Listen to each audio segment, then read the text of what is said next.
Olá pessoal, tudo bem? Bem-vindos à primeira aula do UI Hub, uma comunidade criada com o intuito de ajudar o mercado de UX e UI Design, principalmente UI Design, né, tanto pelo nome da nossa comunidade, com conteúdo valioso sobre a área, conhecimento teórico, conhecimento prático, que acaba também envolvendo e ajudando não somente profissionais da área do UX e UI Design, mas também de outras áreas do design. E aqui nós começamos com a primeira aula, que, como dito, né, a gente também ajuda designers da área da design de interface, como também designers de outras áreas. A nossa aula ela é bem abrangente hoje e pode abordar também você que trabalha com social media, você que trabalha com branding, com criação de identidade visual, também vai poder se aproveitar muito dessa aula de hoje. A primeira aula é sobre atributos estéticos e sua relação com os elementos de comunicação visual. Ou seja, como definir e fazer escolhas inteligentes para os elementos estéticos utilizados na ornamentação, composição e comunicação visual baseados em atributos estéticos. Ou seja, hoje a gente vai aprender como tomar decisões baseadas em atributos estéticos para ter uma comunicação visual coerente, coesa, passar a mensagem visual que a gente quer passar, não acabar errando na mão e passando uma mensagem visual totalmente diferente da sua marca, do seu negócio ou até de você. Lembrando que isso é totalmente voltado para a produção de conteúdo digital, então nós vamos ter uma aula voltada mais para isso, mas também abrange realmente artistas, desenho, enfim, diversas áreas do design também. Então vamos começar? O primeiro assunto, né, que a gente precisa abordar, obviamente, é o que são atributos estéticos. Você também vai poder ler aí no slide, vai estar minha fotinha no meio, mas também quem quiser ter acesso ao slide depois vai poder colocar o seu e-mail nos comentários e eu vou ceder esse slide para você, vou enviar pelo seu e-mail.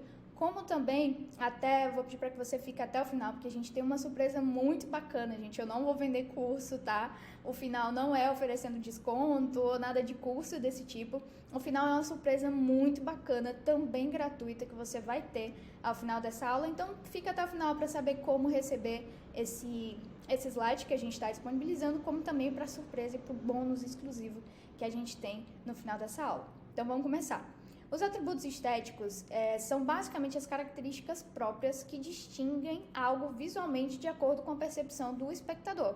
Como assim?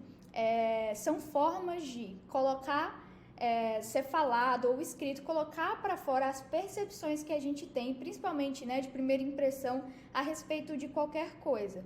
Tudo comunica, né? Tudo que a gente está vendo, tudo que a gente vê na rua, nós mesmos, o que acessamos, os Instagrams que acessamos, os sites que acessamos, todos comunicam de alguma forma e a gente tem impressões a respeito daquilo que a gente está visualizando.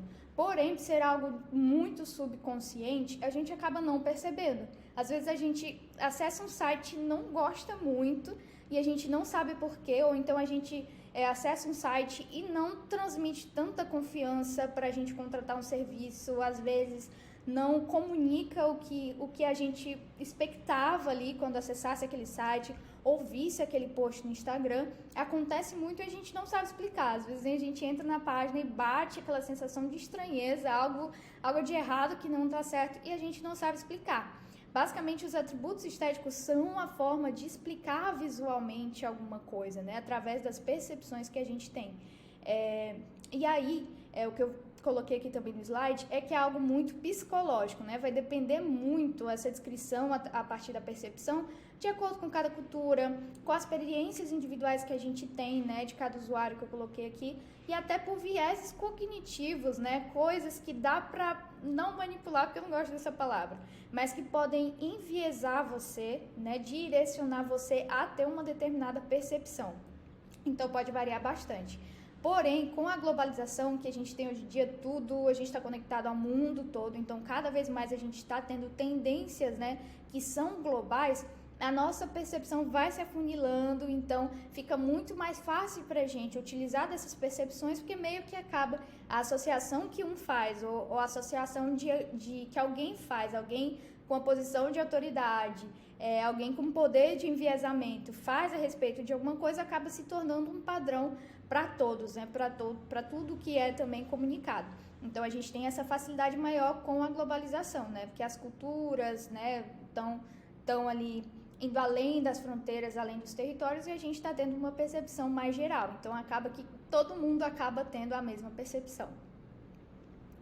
E aí, por que utilizar esses atributos estéticos, não só no UI design, mas em tudo que você fizer, qualquer tipo de design, arte, como você quer se comunicar visualmente, o que você quer trazer nos seus posts do Instagram, nas suas interfaces, para não depender do feeling. Como assim, Neiane, do feeling? O que é o feeling?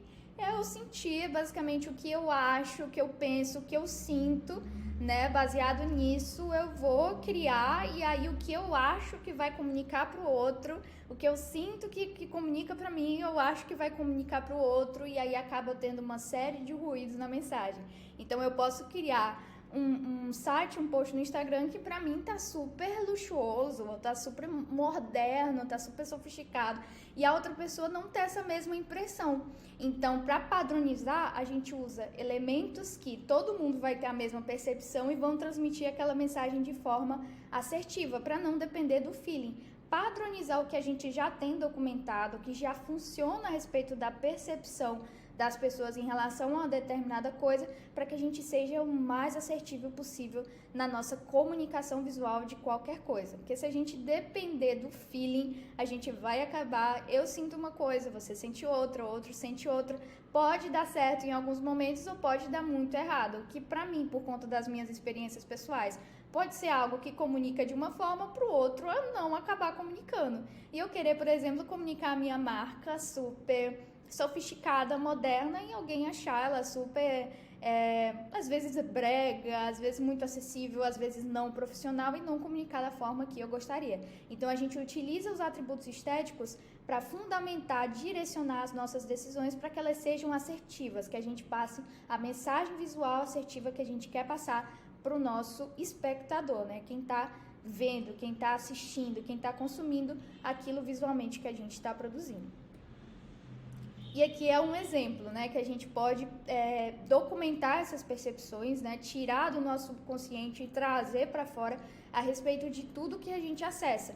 E que coisas no mesmo nicho, né, que eu vou mostrar para vocês aqui, podem ter percepções totalmente diferentes, comunicações visuais que vão trazer percepções totalmente diferentes, né? Eu costumo dizer que a comunicação visual, na comunicação visual, né, o que a gente faz é a mensagem, né, e o que a gente produz, como a gente faz, é o tom. Então, a gente tem que ter um tom certo, a gente tem que ter a forma de falar visualmente certa para transmitir uma mensagem assertiva. Porque o visual transmite uma mensagem inconsciente, muitas vezes, para as pessoas, e a gente tem que saber como transmitir isso para que o nosso tiro não saia pela culatra. Então, eu dou esse exemplo aqui, por exemplo, do Nubank, do Inter e do C6. Eu não sei se é C6, né, em inglês, mas o C6 Bank, que a gente tem, que são 3 bancos que a gente usa normalmente no nosso dia a dia. São 3 bancos mais populares que a gente usa no nosso dia a dia, mas por incrível que pareça, são 3 bancos que procuram se comunicar de forma bem diferentes. Como assim, né? Embora os nichos eles compartilhem de percepções e atribuições características que se igualam entre si, elas são muito, né? Tem ali as suas nuances que vão alcançar públicos diferentes e passar mensagens diferentes através do visual. O Nubank, por exemplo, a gente tem uma marca que ela é bem moderna, todos os 3 vocês vão ver que são marcas modernas, porque o nicho, né, de banco, hoje em dia, principalmente quando a gente tem aplicativos digitais e as nossas transações financeiras, elas são mais digitais e essas marcas, elas voltam para essa área, né, para o digital, elas precisam ser mais modernas, né? Então, vocês vão ver que é algo comum entre elas 3. Mas o Nubank, eles trazem uma pegada mais nacional, eles trazem uma comunicação mais empática com o Brasil, com o país Brasil. Eles trazem pessoas ali mais variadas, com uma aparência que traz mais essa comunicação com o Brasil, que traz essa identificação. Também é muito prático, ela traz uma comunicação visual muito prática, muito jovem, especificamente, muito trend, né? Ela segue ali tendências da comunicação visual em relação ao uso de fotos, ao uso de temas para suas fotografias, temáticas que são recorrentes aos jovens, né? São mais jovens.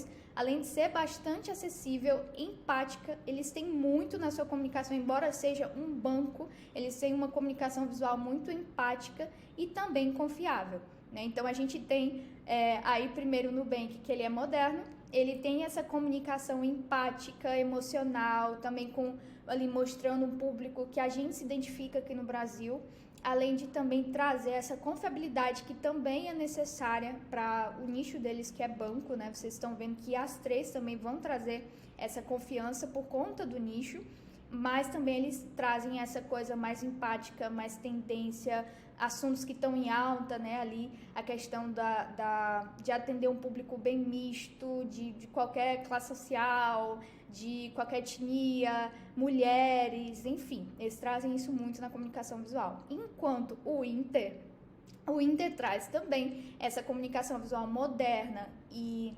confiável e prática também, que é necessário, mas de uma forma diferente, atinge um público um pouco mais maduro, né? Porque geralmente eles vão focar muito para negócios, né? Essa questão também da conta PJ, de pessoas que geralmente são empreendedores, são autônomos, então ele vai ter uma comunicação para pessoas mais velhas, né? Não é tão jovem quanto o Nubank, e também vai focar muito nessa questão de negócios. Então, a gente vai ver aí também que ele foca muito na praticidade, o conteúdo visual deles é muito mostrando o uso no dia a dia dos aplicativos, dos cartões, também é muito nacional, a gente traz ali cores que a gente tem familiaridade, né?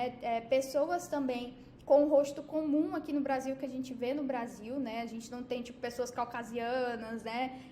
Pessoas ali muito com as características, com o fenótipo que a gente não se identifica, então ele também é bem nacional. A gente traz também mais maduro, um visual mais maduro, né? Por conta do uso de fotos que eles trazem, das composições que eles trazem, e também traz uma sensação mais flexível, né? Também por conta ali do uso das fotos, do aplicativo, do cartão no dia a dia. Então você percebe também essa praticidade e flexibilidade no dia a dia por conta ali das fotos que eles utilizam, né? De pessoas com movimento, o uso do cartão, o uso do aplicativo em determinados momentos ali do dia a dia. Então a praticidade, a acessibilidade, a flexibilidade e o visual mais maduro está muito mais presente no Inter, né? Enquanto no C6 a gente tem algo mais premium, eles querem se posicionar de uma forma mais premium. Então a gente tem o moderno, a gente tem o confiável, que as outras marcas também têm, né? Só que de uma forma muito mais sofisticada, exclusiva, digital e globalizada. Por quê? Porque eles focam muito no seu produto internacional, né? No fato de o cartão você viajar para todo lugar do mundo e ter aquelas experiências de viagens que eles trazem, né? Em questão de sala VIP, enfim. Então, eles têm uma comunicação mais internacional, menos empática. Você vê uma comunicação que ela é mais dispositivo, mais digital, mais premium, mais exclusiva, do que uma comunicação mais empática, mais humana, mais emocional, justamente para dar essa distância de marca exclusiva. Então, a gente tem uma comunicação totalmente diferente aí, mais premium mesmo, sofisticada, para quem tem uma renda maior, para quem faz viagens internacionais. Inclusive, a gente vai falar sobre essa página depois, lá no final especificamente, mas a gente tem aí 3 bancos que são bancos, mas que se comunicam de forma diferente, trazem os atributos estéticos que são comuns ao segmento, né, banco, que no caso aí é moderno, no caso de bancos digitais, né, que aí quando a gente fala de Caixa Econômica, Banco do Brasil, por exemplo, a gente pode ter outra abordagem. Mas nesse caso eles trazem o moderno, o confiável, que é preciso para o nicho deles e para o subnicho, e também a praticidade que é necessária também, já que eles lidam com aplicativos e com cartões que é usado no dia a dia. Porém, uma é mais jovem, trendy, empática, mais emocional, enquanto outra é mais madura, mais flexível, mais prática, também é voltado mais para os negócios, principalmente pequenos empreendimentos.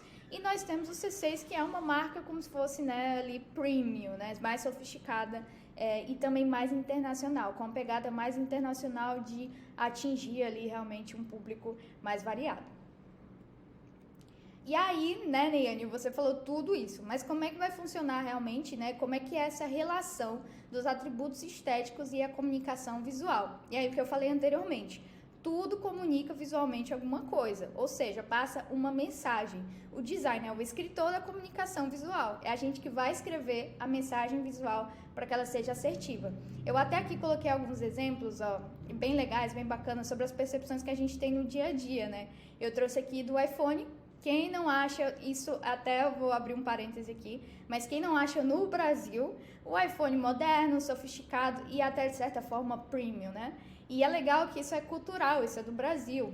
Lá fora, por exemplo, nos Estados Unidos, por conta do preço ser mais acessível, né, por conta do poder de compra e etc., o iPhone lá não é tão premium assim, né? Ele é bem mais acessível, ele é bem mais, embora seja moderno e sofisticado, essa pegada ele tem nele mesmo, da construção do produto, ele ainda assim, aqui no Brasil é premium, mas se você for lá para fora, talvez não seja. Então, uma comunicação premium, por exemplo, embora a Apple utilize mesmo algo bem premium e tenha essa percepção, a gente vai ter ainda mais essa percepção aqui no Brasil, por exemplo, por conta do valor que pra gente, né, do poder de compra que a gente tem em relação à compra do iPhone.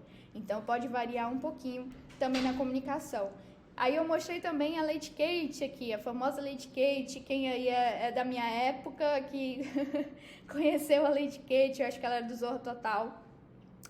Por exemplo, sobre a percepção que a gente tem, né, que ela tenta ali passar uma imagem luxuosa, eu sou rica, eu tenho dinheiro, eu ostento, mas que por conta, né, de que para a maioria das pessoas acaba passando uma imagem brega por conta da sobrecarga de elementos que ela utiliza. Ela quis passar uma mensagem, atirar numa mensagem e aí errou, o tiro foi pela culatra e acabou ficando brega. Trouxe também o Fiat Uno do dia a dia, né, que obviamente, né, a gente tem a percepção de ser um carro de tiozão, um carro prático, um carro robusto e um carro acessível, né? Não é que nem falar de uma Lamborghini ou de, enfim, até um carro mais público B ainda, né? Um Honda Civic que a gente tem por aí. Então, trazer também essas percepções que a gente tem no dia a dia, que a gente classifica, a gente rotula com os atributos estéticos dos elementos ao nosso redor. E o design por trás desses elementos precisa saber como passar essa mensagem certa. Fazer com que a nossa percepção ela chegue ali àqueles atributos que ele deseja alcançar. Aí os atributos estéticos, né, nos permitem justamente compreender e expressar essas percepções ao nosso redor através de um conjunto de elementos que reforçam essas associações e impressões. Então a gente se utiliza de elementos visuais, que vamos falar mais na frente, para construir essas percepções, essas definições dos atributos estéticos. Então, atributos estéticos vão gerar determinados tipos de elementos visuais que, em conjunto, vão ajudar a formar essa percepção, né, de algo moderno, algo acessível, algo sofisticado. Vão ter elementos que vão corroborar para isso. E aí, aqui eu trouxe, né, o que é psicológico e o que é psicologicamente enviesado, falando um pouco sobre essas associações que nós fazemos, nessas percepções de atributos estéticos que nós fazemos, elas são, às vezes, na maior parte, muito naturais. O nosso cérebro, visualmente, ele percebe algumas coisas como padrão. Então, de fábrica, a gente já tem algumas associações que são padrão, que a gente pode se utilizar, né? E também algumas culturas já criam, já constroem essas associações que também a gente pode se utilizar. Existem diversas pesquisas, experimentos e estudos que buscam justamente entender como funcionam e como criar esses padrões com base nessas percepções padrão que a gente tem, né? Que é da forma como a UX, né? User Experience, ela foca na psicologia da usabilidade do usuário. A UI, ela busca, ela pesquisa, ela entende, ela reflete a psicologia do visual das interfaces, né? Então, a gente vai pegar a psicologia por trás das percepções visuais para poder passar a mensagem que a gente quer, né? Então, por exemplo, eu dei um exemplo aqui, através de testes ao longo do tempo em diversas áreas da arte e do design, foi descoberto que quadrados e linhas retas, por exemplo, nos transmitem organização e harmonia, o que automaticamente nos remete a luxo e alto padrão.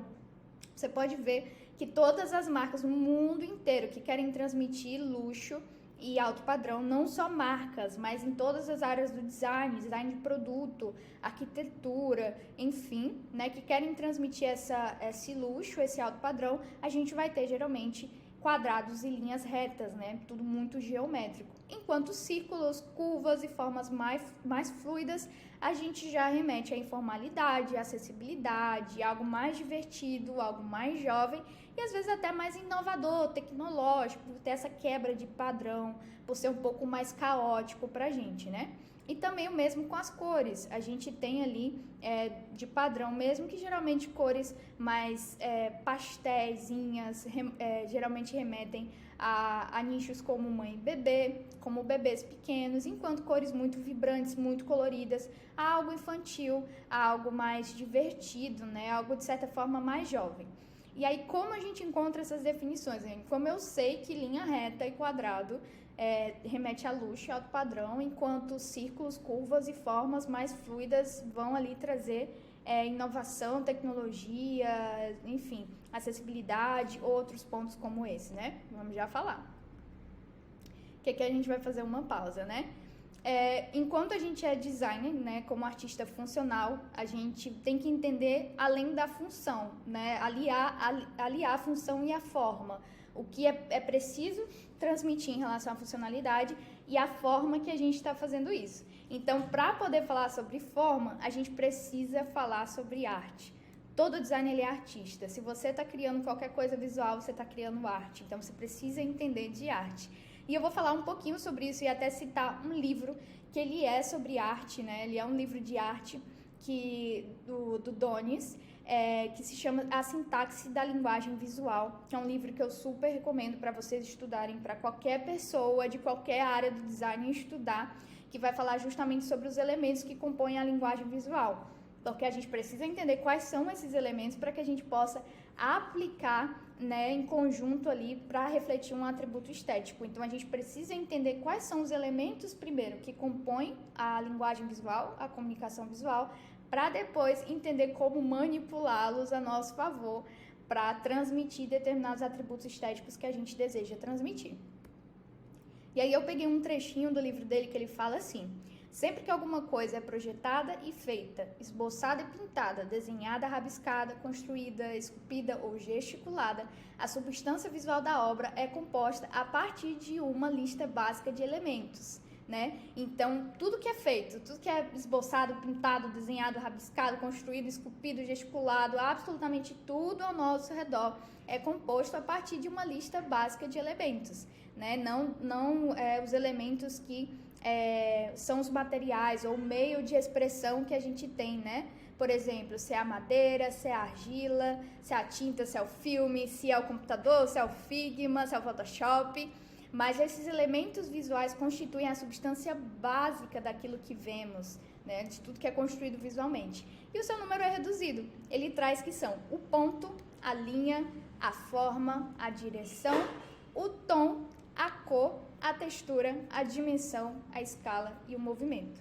Basicamente, são esses elementos que a gente vai utilizar para transmitir a nossa mensagem. Tudo é composto disso. Então, o nosso ponto vai ter que ser de um jeito para que a gente transmita isso. A nossa linha tem que ser de um jeito para que a gente transmita o que a gente quer. A nossa forma também transmite. A direção, o quanto de movimento a gente dá, o quanto de textura a gente dá, como a gente dimensiona, como a gente escala, como a gente movimenta.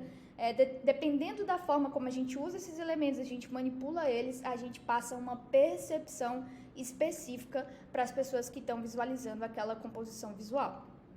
E aí fica a indicação do livro, né, que é esse o nome, a Sintaxe da Linguagem Visual, para você ler com calma depois, é muito enriquecedor. Qualquer designer, artista, qualquer pessoa que trabalha com visual precisa ler esse livro, é muito bacana. E também nós vamos trazer aí no futuro aulas específicas de ornamentação, que a gente vai trabalhar alguns desses pontos, como trabalhar para transmitir o que você quer, como fazer, né? Nesse caso, o como fazer, né? Vai ser mais no Figma mesmo, para UI designers, mas também se você quiser assistir, você vai aprender como elas funcionam também, caso você queira assistir, mas nós vamos ter um módulo inteiro apenas sobre ornamentação. Além disso, além dos elementos que compõem a linguagem visual que a gente vai trabalhar e manipular para poder transmitir o que a gente quer, nós temos também a Gestalt, que é a forma como esses elementos juntos vão funcionar para transmitir a mensagem. Porque eu posso pegar esses elementos e cada um, né, ter uma expressão diferente e no final juntar tudo e ter uma mensagem que não é o que a gente queria passar, pode acontecer também. Então a Gestalt estuda justamente a composição de todos esses elementos num quadro geral, num panorama geral, para transmitir a imagem que a gente quer passar, a mensagem visual que a gente quer passar, né? E aí a gente tem as 8 leis da Gestalt: pregnância da forma, fechamento, proximidade, continuidade, semelhança, segregação, unidades e unificação, né? Que eu não vou entrar aqui no ponto agora, porque senão a aula vai ficar muito longa, mas depois nós vamos ter também aulas a respeito desse ponto, que aí a gente vem com grid, a gente vem com espaço em branco, a gente vem com padronização de elementos, composição, mas a gente tem também, né, até o espaço em branco trabalhando, quanto de espaço a gente dá entre um título e um parágrafo, quanto de espaço a gente dá entre um bloco de conteúdo e outro. Tudo isso também comunica de alguma forma.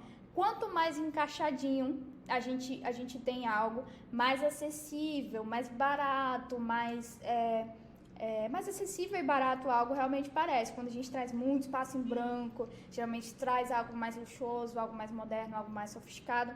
Que até eu esqueci de mostrar para vocês aqui o exemplo, né, que a gente tem da Balenciaga e da Shein, que a gente tem, enquanto a Balenciaga, se você entrar lá no site, eles usam muito espaço em branco, as fotos são muito exclusivas, a gente tem muita unidade, né, as coisas são muito de um em um, né, a gente tem essa organização dessa forma, muito clean. A Shein a gente traz ali como se fosse realmente... Gente, eu não estou criticando, porque eu adoro, eu compro na Shein, tá? Não estou criticando, mas parece realmente uma feira. A gente tem um aspecto de feira, é tudo vindo aqui, desconto, promoção, olha essa categoria aqui, novidades da semana, porque é algo realmente mais acessível, foca no preço, foca nos descontos, né? Até logo quando a gente entra aparece já um ganho, R$12 off de desconto. Então a gente tem essa aparência para parecer realmente mais acessível, mais barata, né? Para quem entra e veja, eu tenho variedade de produtos a preços muito bons, enquanto a Balenciaga olha, o meu produto é exclusivo, eu só tenho alguns no mercado e eu não preciso disputar por você que tem que disputar por mim. Então a gente tem essas duas comunicações visuais diferentes pela forma como é composto os elementos.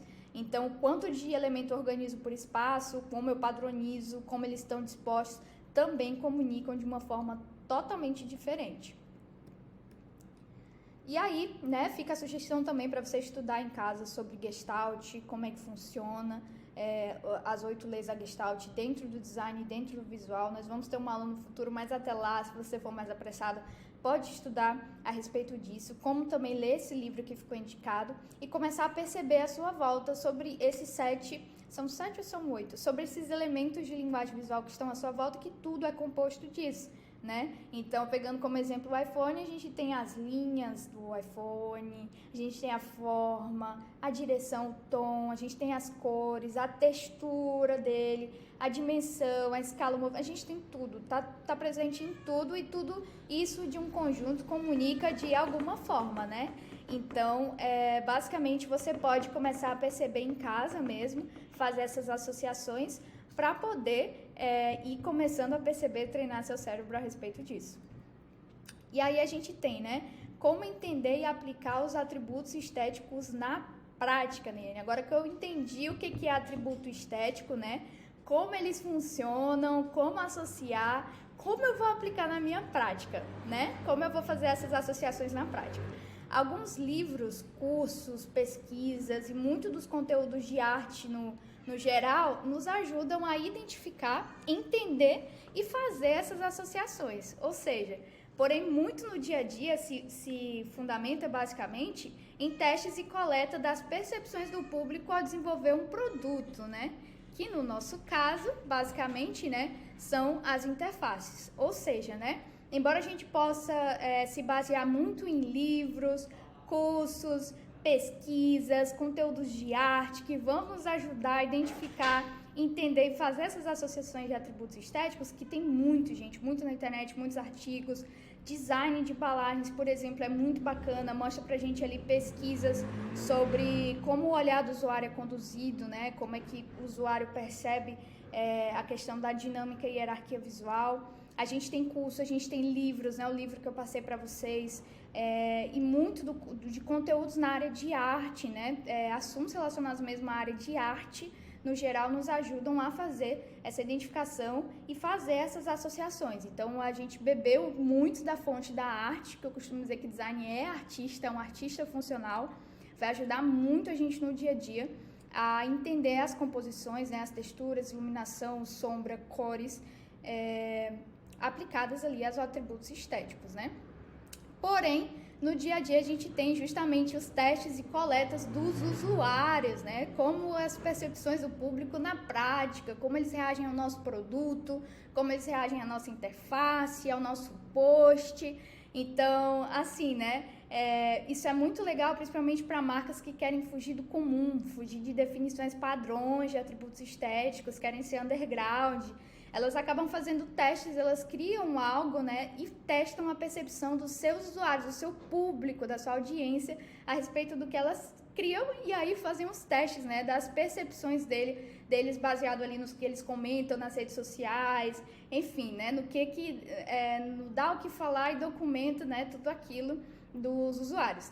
Então, por exemplo, a Balenciaga, que ela criou aquele tênis, aquela bolsa sacola, né, aquela bolsa saco, né, que tem também aquele tênis destruído, eles criaram, né, embora seja uma marca de luxo, né, eles criaram produtos que fogem totalmente do seu atributo estético, né, e vendeu, né. Então, assim, por que eles fizeram isso? Porque eles estudaram o público deles, eles viram se funciona ou não, testaram, entendeu? Então, eles trouxeram essa questão da exclusividade, de pegar algo que é comum, tornar exclusivo e ser totalmente fora da caixinha para dizer, ó, só eu tenho isso, só eu uso isso.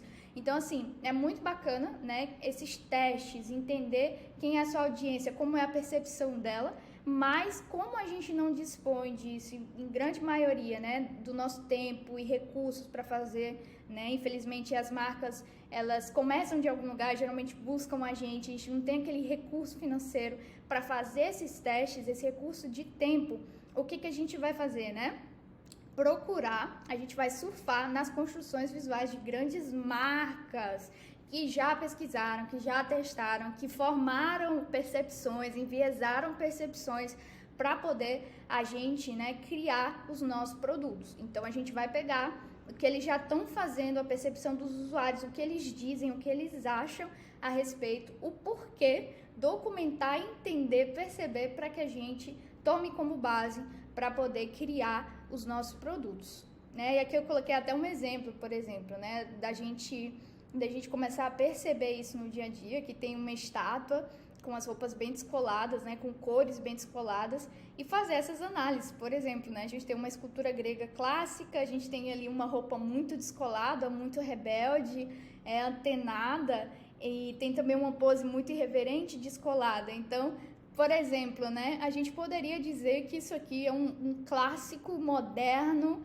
e descolado, rebelde, que seria ali para jovens, né, que traz uma disruptura de padrões, também para jovens antenados, jovens que gostam de arte, de certa forma, né, também ver essa disruptura, essa criatividade. Então, tudo a gente pode ir analisando, percebendo, documentando, e é o que a gente faz quando a gente analisa outras marcas, outros produtos, que nem sempre são concorrentes, né, mas que estão no mesmo nicho ou em nichos relacionados ao nosso, né? Por exemplo, eu trabalho numa área de segurança, com uma empresa de segurança, eu tenho uma marca na área de segurança. O que eu posso perceber de outras marcas que atuam nesse mesmo nicho? O que eu posso saber de marcas, né, visualmente, que atuam em áreas, por exemplo, de seguros, né, em áreas até ali de contabilidade, que você pode também obter muitos insights, né, que precisa muito dessa questão de confiabilidade na segurança, de confiar na marca que você está contratando. Então, analisar marcas do mesmo nicho e analisar marcas de nichos que se referenciam, que compartilham atributos estéticos, vão dar muita documentação, muitos insights sobre o que utilizar na linguagem visual, como utilizar na linguagem visual para passar as mensagens que você quer passar. Eu coloquei aqui justamente isso, analisando, categorizando e documentando a grama verde do vizinho, né? Então, embora muito da nossa experiência ao longo do tempo nos permita perceber e fazer essas associações inconscientes, né? Tendo aquele feeling ou senso estético, isso é construído, de certa forma, a partir do nosso consumo, observação de marcas dentro daquele atributo estético em foco, que o nosso cérebro vai organizando, documentando, segmentando e vai criando inconscientemente esse feeling, né? Então, a gente vai começar a fazer a mesma coisa, só que de forma consciente, não contar com o nosso feeling, né? Não deixar que o nosso subconsciente faça tudo.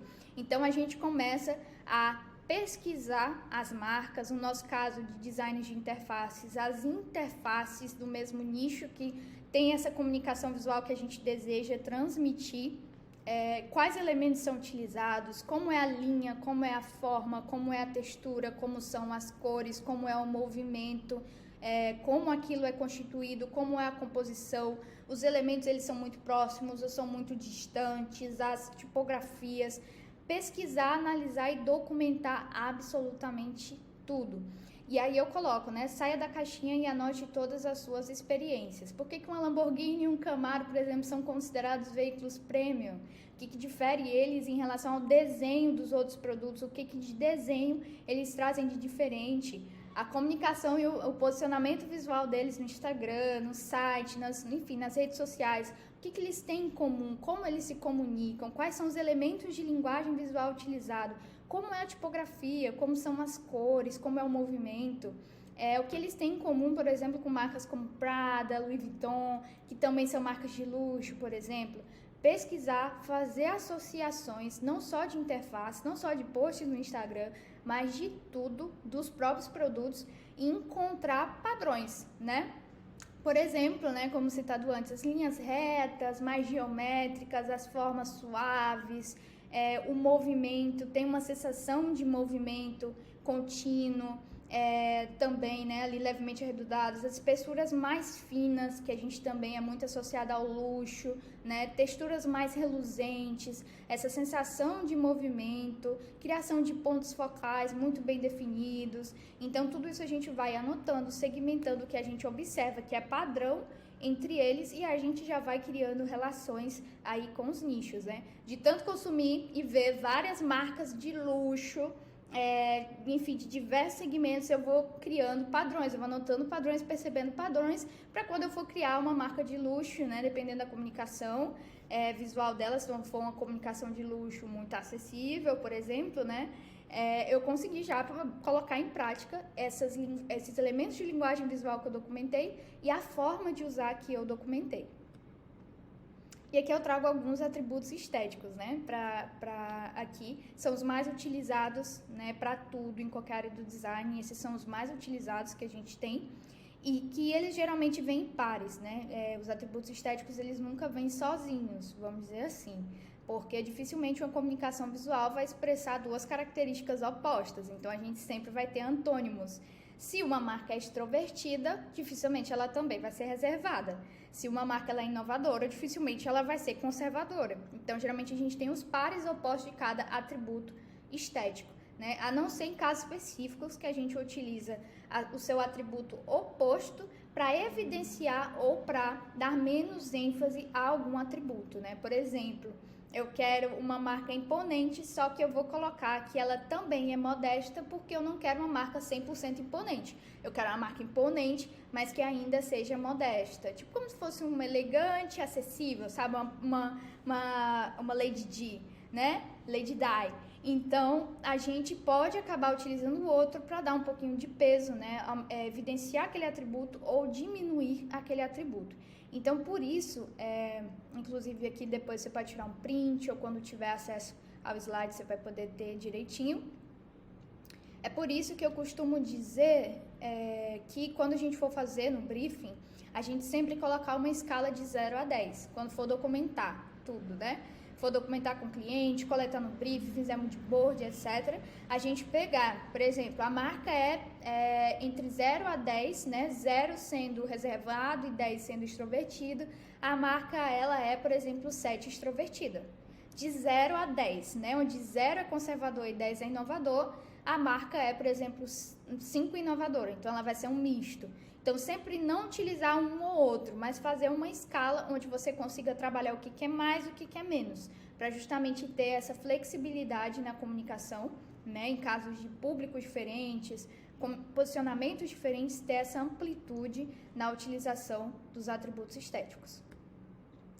E aqui é o exemplo da C6, né, que eu trouxe em relação ao que ela utilizou na linguagem visual para transmitir os atributos estéticos que ela queria transmitir, que é justamente moderno, sofisticado, exclusivo, digital, confiável, globalizado. Então, a gente tem aqui seções estruturadas e geométricas para trazer essa sensação de ordem, né, que a gente falou que é muito remetido ali ao sofisticado, ao premium. A gente tem bastante uso de background black, fundos pretos, fundos escuros, com tonalidades mais escuras, né, mais saturadas também, não muito opacas, não muito foscas, trazem essa sensação de premium, daquele impacto, também até utilizado na área da tecnologia, em coisas inovadoras, em coisas digitais. Então, eles trazem esse balanço com fundo preto, pouco uso de fotos e maior predominância de dispositivos, justamente para dar menos essa impressão de acessibilidade. Olha, eu não sou tão acessível, não estou me comunicando de forma muito empática com você, né? Então, eu não vou trazer fotos de pessoas sorrindo para você, que ajudam muito nessa questão da acessibilidade.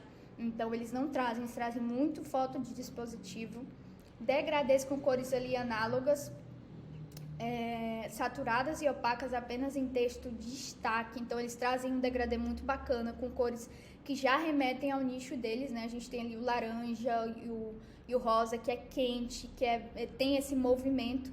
Também vale você estudar sobre psicologia das cores, como as cores transmitem no nosso psicológico. Tem um livro também muito bacana chamado justamente A Psicologia das Cores, da Eva Heller, que também você vai encontrar, é muito bacana. Ela traz diversas tonalidades de cores e como transmitem ao usuário essas tonalidades de cores. Então, eles também a comunicação Brasil internacional. Então, eles trouxeram justamente um modelo brasileiro internacional para a comunicação visual deles. Imagens recortadas e sem fundo, sem ambientação, também para não dar aquela sensação de acessibilidade e também para trazer inovação, modernidade, sofisticação. Ícones modernos e sem preenchimento. A gente tem ícones, quando a gente traz ícones mais cheios, formas mais grossas e robustas, geralmente a gente traz uma imagem menos delicada, menos premium também para a imagem, para a nossa comunicação visual. Cards com leves arredondamentos, mas também bem geométricos. Efeito de transparência que simula ali um glass, você colocar geralmente efeitos de degradê na medida e sabendo fazer, e com glass ali, um glass, essa transparência, esses efeitos mais de degradê, overlay, às vezes acabam também comunicando muito bem com algo sofisticado, algo inovador, algo premium, algo digital. Então a gente tem esses efeitos também em comum. A tipografia mais geométrica, sem serifa, com a espessura mais fina para os títulos, para a gente também ter essa sensação de maior leveza e movimento para transmitir esses atributos estéticos. Mockups, né? Os mockups que a gente tem são dispositivos muito modernos. A gente tem aí, basicamente, iPhones, né? Algo bem moderno, algo bem bonito, também bem interativos ali, com partes do aplicativo saindo da tela para também dar essa sensação de movimento, de interatividade, para trazer esse lado digital, moderno. A gente tem também contraste de background de seção para dar maior estruturação, com tons mais leves, como cinza, para essa segmentação e dinâmica visual, além também de botões bem minimalistas, não chamando atenção, muito robustos, também para contribuir para toda essa comunicação visual que eles querem transmitir. Então, são elementos específicos, fazer essa observação, o que eles usam, como eles fazem, que tem em comum com outras marcas no mesmo segmento, com os mesmos atributos estéticos, né, com a mesma mensagem, querem transmitir a mesma mensagem. O que eles usam em comum? Como os usuários percebem? Como os usuários, né, como os espectadores veem o C6? Né? A comunicação visual está funcionando? É isso mesmo? Fazer essas observações. E aí eu trouxe, né? Sorte que podemos contar com referências de interface para nós UI designers, né? Então, a gente tem sites de apoio com referências de designers renomados, interfaces premiadas. A gente tem ali muita referência boa, pesquisando o atributo estético na barrinha de pesquisa, encontrando ali centenas de opções, fortalecendo a nossa documentação de padrões e treinamento do nosso olho. Então, eu vou dar uma dica rápida de como eu procuro, né? Aqui são 3 dicas de pesquisa de referências que a gente tem para interfaces, que é o Dribbble, que é o Lindfolio e o Refero. A gente tem o Web Shots também. E para quem está aí com social media, o Behance, pessoal, o Behance é um ótimo lugar também de referências aí de todo tipo, né? Mas cuidado, vejam as referências, vejam se elas estão sendo aplicadas, porque também encontrar boas referências é muito importante, porque a gente pode acabar encontrando referência, então sempre se apoiem também com marcas já consolidadas que estão funcionando, para não acabar pegando um projeto de referência no Behance que não está funcionando e acabar direcionando você pelo caminho totalmente errado. Então, Behance, você tem um pouco de cuidado com Behance, tá bom? Dribbble, Lentifolio, refero aqui para UI Designers, é muito bom, muito bacana, a gente tem referências muito boas lá. E eu sempre procuro, né, na Refero eu acho que eu sempre olhei mais com a questão mesmo de vendo as peças, né, mas no Dribbble eu sempre procuro realmente pelo atributo estético. Se eu quero algo moderno, eu procuro o atributo estético em inglês, e aí eu vou visualizando as referências, né, o que tem em comum aqui no web design, e vou fazendo minhas anotações, porque você pode ver que o moderno é bem abrangente. Então, você vai vendo a comunicação visual, eu quero um moderno, só que eu quero um moderno tecnológico. E aí a gente tem referências, por exemplo, de modernos tecnológicos. Eu quero mais um moderno elegante, você vai ter um moderno mais elegante também. Eu quero um moderno mais clássico, eu quero um moderno mais jovem, eu quero um moderno mais divertido, eu quero um moderno mais inovador. Você vai encontrando referências no Dribbble, né, que se encaixem nessas segmentações e fazendo anotações de padrão. Até aqui, né, você pode procurar depois abrir uma nova abinha e procurar o outro atributo estético e fazendo comparações, né, de vendo ali, vou fazer anotações sobre o que eu percebi do moderno, depois do inovador, depois do tecnológico. E aí você vai cultivar ali uma série de elementos visuais, de linguagem visual, que você vai poder utilizar provavelmente nos seus projetos, né? Só fazer a organização direitinho, escolher o que utilizar e você vai ter excelentes definições, né, para a composição da linguagem visual de acordo com os atributos estéticos desejados. A gente tem o Awards também, só que o Awards é mais aí alto padrão dos designers, então a gente tem muita questão de animação mesmo, de interação,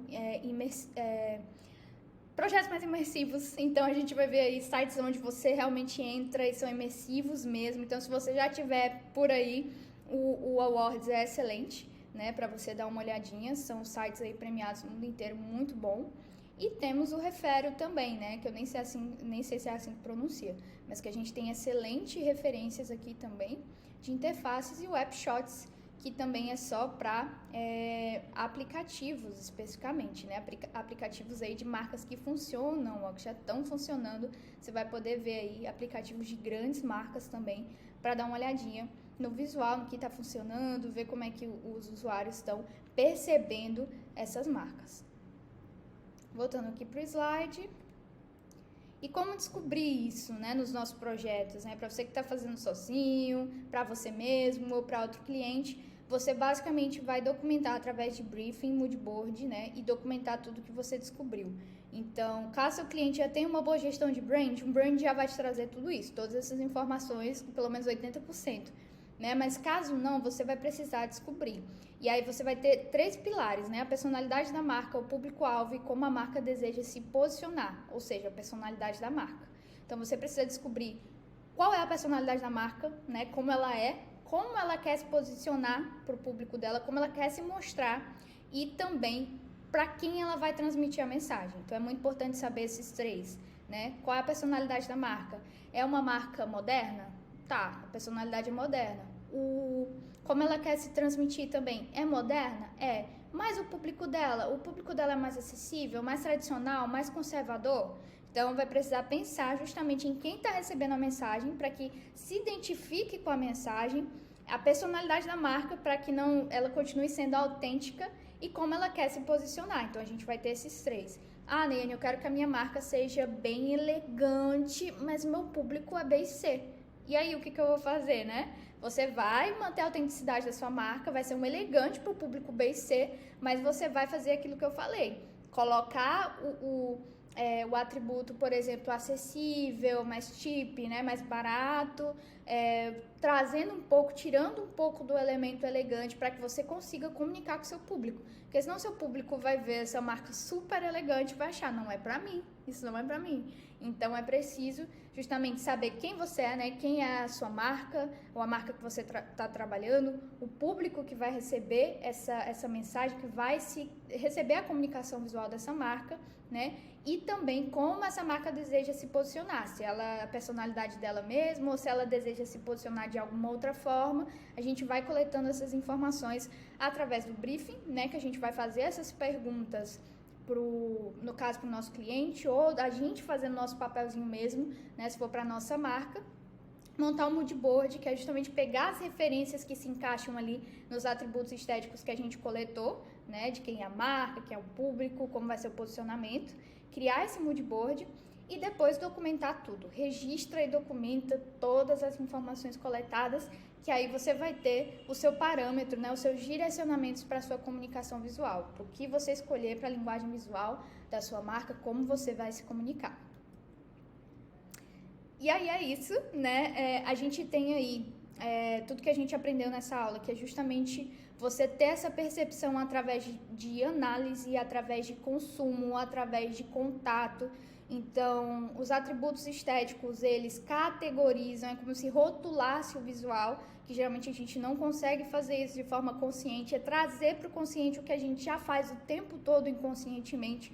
A gente está sempre rotulando tudo, né, as coisas, as pessoas, a gente vê uma coisa e a gente pensa, isso aí é divertido, ou isso aí é muito casual, isso é muito sério, isso é muito tradicional, isso é muito moderno. A gente está o tempo todo fazendo essas associações na nossa cabeça, então nosso público está, nossa audiência está, e a gente precisa saber como andam essas percepções, como ele está percebendo isso, a partir de quê, né? Como transmitir isso para que ele perceba da forma que a gente quer. Então, os atributos estéticos vão traduzir isso, é o tradutor do visual, para que a gente possa direcionar as nossas estratégias visuais, os componentes que a gente vai utilizar para a nossa linguagem visual, como vai ser a nossa forma, como vão ser as nossas linhas, como vão ser as nossas texturas, nossos gradientes, a estrutura das nossas seções, que elementos a gente vai colocar muito movimento ou vai ser algo mais estático.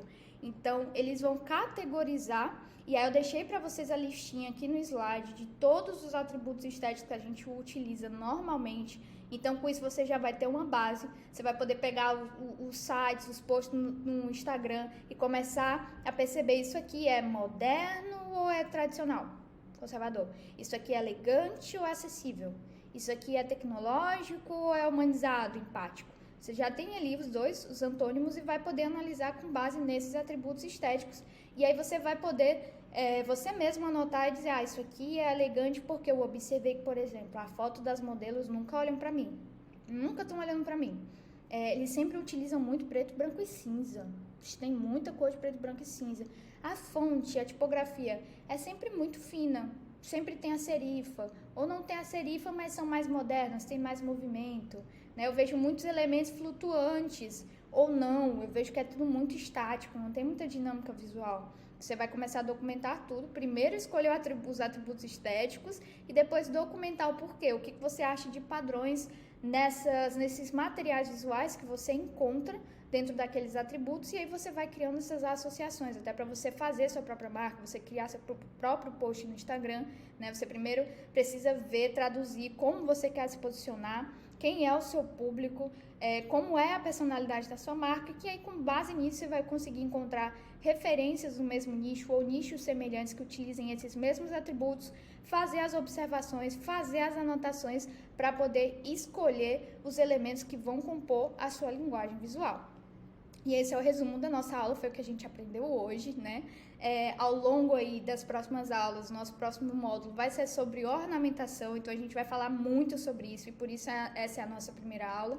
Em ornamentação, vou trazer para vocês, por exemplo, olha, esse efeito de glass, ele é mais inovador, esse efeito tal, ele é mais moderno, esse efeito tal, ele mostra mais praticidade. Então, tenham sempre em mãos, estudem bastante, leiam um livro que eu passei para vocês para entender quais são os elementos que vocês utilizam no dia a dia de vocês, que vão compor a comunicação visual, é muito importante. Aprendam sobre isso, sobre Gestalt também, psicologia das cores é muito importante. E a gente aí vai ter os próximos módulos que vai se embasar, né, se fundamentar muito nessa aula que a gente teve aqui hoje. E aí, eu deixei um desafiozinho pequeno, né, pra gente aqui, pra descobrir como anda a sua percepção, né? Eu trouxe 2 interfaces pra gente, né? E aí eu vou pedir pra você descrever o que você vê através de atributos estéticos e o porquê você teve essas percepções e deixar nos comentários, né? Então, Neiane, eu analisei o primeiro site, eu acho que o primeiro site ele é tecnológico, ele é acessível, ele é brincalhão, ele é tradicional, ele é conservador. O segundo, eu acho que ele é muito maduro, eu acho que ele é muito inocente. Enfim, vocês vão pegar aquela listinha de atributos estéticos que eu passei, vão atribuir alguns a essas 2 interfaces e explicar o porquê vocês atribuíram esses atributos a essas interfaces. Como treino para vocês, né, para que vocês comecem a trabalhar, tirar do inconsciente de vocês, colocar no consciente essas percepções, para que você consiga fundamentar o que você faz visualmente. E aí, o meu bônus exclusivo, né, para se você quiser participar entre os comentários, né, com a análise completa. Se você quiser colocar o seu comentário para participar desse bônus, você pode colocar toda a descrição e no final deixar o seu e-mail, porque eu vou selecionar os 3 comentários com a análise mais completa e assertiva, né, no desafio aqui que eu propus, para disponibilizar uma mentoria gratuita para algum criativo seu. Então, você vai pegar um criativo seu, pode ser um post no Instagram, pode ser, por exemplo, algum mockup que você representa a sua marca de identidade visual, pode ser alguma página de interface sua que foi feito. Eu vou disponibilizar uma mentoria gratuita para poder falar com você ali, para participar com você, dizer se ela está transmitindo realmente o que você quer passar, como transmitir, indicar melhorias. Então, eu vou dar essa possibilidade para vocês, né? Então, caso queira participar, é só deixar a descrição lá, né? Responder ao desafio com o seu e-mail. E aí, quem sou eu, né? Eu sou Neiane Sampaio, sou head do time de UX e UI Design da Pináculo Digital, além de ser a fundadora, então, recente comunidade UI Hub, né? Compartilhando esses conhecimentos que eu estou compartilhando com vocês, para a gente se tornar um profissional completo, criar projetos que tragam resultados, né? Através da nossa estratégia de UI, da nossa conexão perceptiva e emocional, transmitida através das nossas interfaces, e eu trago à luz tudo que a gente chama de feeling. Então, por aqui você vai ver o feeling colocado na prática, através de metodologias, boas práticas e regras que vão nos auxiliar nesse percurso, trazendo aí esse ensino gratuito para todos os interessados, ingressantes na área, assim como fomentar a nossa comunidade digital sobre assuntos relevantes à UI. E eu trabalho nessa área já, no design no geral, há muitos anos, acredito que 8 anos mais ou menos na área do design no geral. E trabalho já passei por branding, por identidade visual, por logo, por social media, então eu trago muito conteúdo teórico que eu obtive através da experiência, através do estudo ao longo desses anos em todas as áreas do design, na parte visual, estratégica visualmente. Então, eu vou trazer tudo que eu aprendi ao longo desse tempo para vocês e também disponibilizar essa mentoria gratuita para caso você queira participar do nosso desafio, tá bom? E é isso, pessoal. Fiquem todos com Deus. Muito obrigada e se inscreva aqui, né, gente? Se inscreva aqui no nosso canal para que você fique por dentro quando a gente lançar aí as próximas aulas. E se você quiser esse conteúdo, esse slide, mande uma mensagem com o assunto "Eu quero saber mais sobre comunicação visual e UI na prática" para o e-mail cursosuiHub@outlook.com, que eu vou mandar para você por lá. Esse e-mail, né, com o slide. E também, se você quiser trabalhar conosco na Pináculo, você pode mandar o seu currículo e um portfólio com projetos fictícios ou não, com a mensagem "Eu vim" pelo UI Hub para o e-mail vagas@pinaculodigital.com.br. E é isso, pessoal. Muito obrigada. Nos vemos na próxima aula.